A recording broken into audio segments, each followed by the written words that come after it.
Hey, it's Amanda and Brandon Neely, and welcome to Grandma's Wealth Wisdom.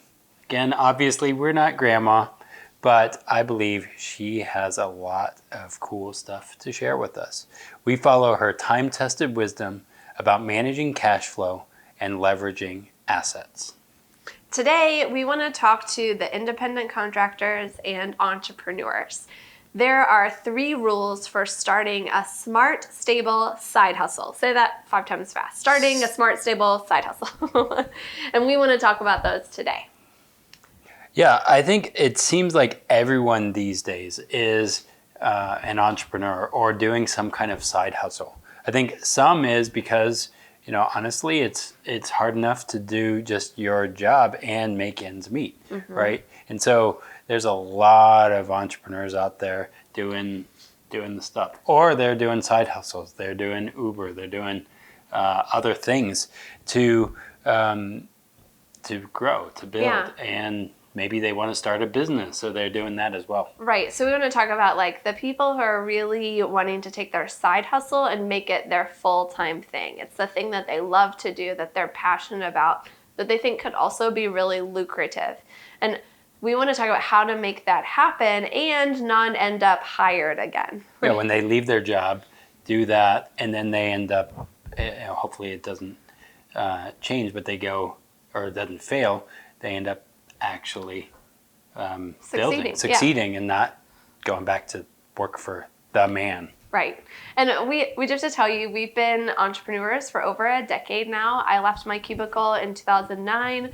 Brandon was able to join me in 2011 after we opened our brick and mortar coffee shop. And we've learned a lot over these past 10, 11 years, and plus, because we were working on the business before I even left my cubicle. And we learned a lot of what to do and what not to do. And it's been hard, but it's been worth it. And for sure, cubicle life is not our ideal life. And it's like the difficulty that we went through has been really good for us. Yeah, and what we've found is there's a lot of entrepreneurs out there, and there's a lot of wantrepreneurs out there. I don't know if this is a coined term, but I saw this. There's a lot of people who love to be entrepreneurs, and I think in 2011, entrepreneurship wasn't as big of a deal, but then it became hot, and now there's a lot of people who are wantrepreneurs. They want to be entrepreneurs, but they don't have the maybe mindset. There's other things that are happening. It's really that they just keep saying, I will start the business when or if. They're waiting for X number of dollars saved up in the bank, or they're waiting to perfect their business plans. They don't actually start the thing because they're waiting for X, Y, or Z to be perfect or to be at the right level.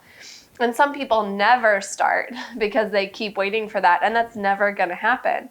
So we wanted to talk about 3 ways that you could start without having to wait for things to be perfect or things to be at the level you want them to be at. So the first thing is to start small. You might have heard this phrase, do things that don't scale, or start before you're ready. The idea is find something you can do and start there. For us, it was a coffee shop we wanted to start. We couldn't just open a coffee shop.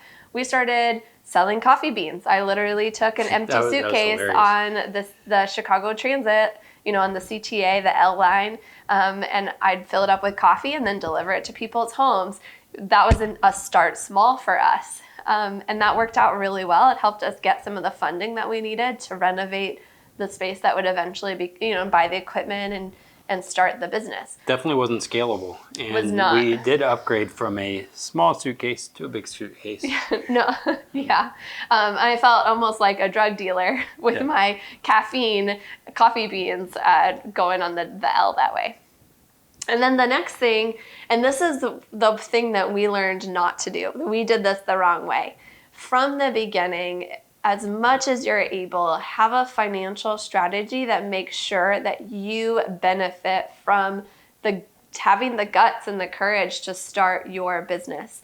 There's a concept that we came across called profit first. and in fact, it's a book by Mike Michalowicz that we love and we use in our business now, that we would have saved ourselves a lot of heartache and a lot of struggle had we used that from the beginning. And the idea, that as the entrepreneur, you should be the one to benefit most from your business, and making sure that that happens from day one can be really impactful from how you start, and can actually help you start as well. Yeah, we shared that in a previous video about our thinking we were successful, but we weren't paying ourselves, and making sure that you are benefiting from your business, from your side hustle, from your whatever it is that you're doing, where you're not just a pass-through entity, where you're actually generating money, and you're not just making other people money, like the banks or whoever it is that you're doing your business through. Yeah. So start small. Make sure that you benefit from your business. And then the third thing is consistency. We say this all the time. Make consistency your best friend. You might have heard people buy from people that they trust. Consistency is a great way to help to show people that you are trustworthy. When you say something and then you do it, when you show up on time, when you publish content regularly, these are all ways to show that you're consistent and trustworthy. And that's going to translate customers, but also vendors, employees, landlords, everyone's going to know you're trustworthy because you are consistent. And I think this goes into also being consistent to yourself, right? Mm-hmm. Not just being consistent to others, but from a business point of view, or starting a business, I need to be consistently doing the things that are going to help me, meaning exercise, fitness, eating right. Same thing. Yeah, the same thing. Eating right, all that stuff. That's being consistent. That's going to really make things better in the long run. Yeah. And financial savings, other factors of being consistent, not just consistently serving, but being consistent to serve yourself. Yeah. And so here's the thing that they're not going to tell you, that we want to be totally upfront with you about.